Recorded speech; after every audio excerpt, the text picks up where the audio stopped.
சங்கீதம் 4ஆம் அதிகாரம். நிகினோத் என்னும் வாத்தியத்தில் வாசிக்க ராகத் தலைவனுக்கு ஒப்புவிக்கப்பட்ட தாவீதின் சங்கீதம்.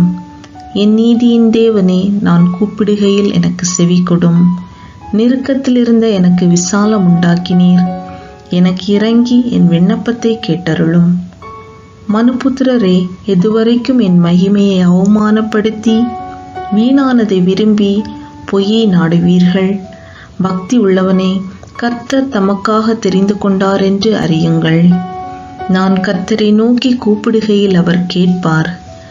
நீங்கள் கோபம் கொண்டாலும் பாவம் செய்யாதிருங்கள். உங்கள் படுக்கையிலே உங்கள் இருதயத்தில் பேசிக்கொண்டு அமர்ந்திருங்கள். நீதியின் பலிகளை செலுத்தி கர்த்தர் மேல் நம்பிக்கையாயிருங்கள். எங்களுக்கு நன்மை காண்பிப்பவன் யார் என்று சொல்லுகிறவர்கள் அநேகர். கர்த்தாவே, உம்முடைய முகத்தின் ஒளியை எங்கள் மேல் பிரகாசிக்க பண்ணும்.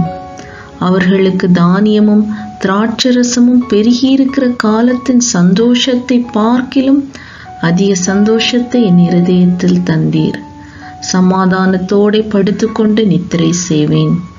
கர்த்தாவே, நீர் ஒருவரே என்னை சுகமாய் தங்க பண்ணுகிறீர்.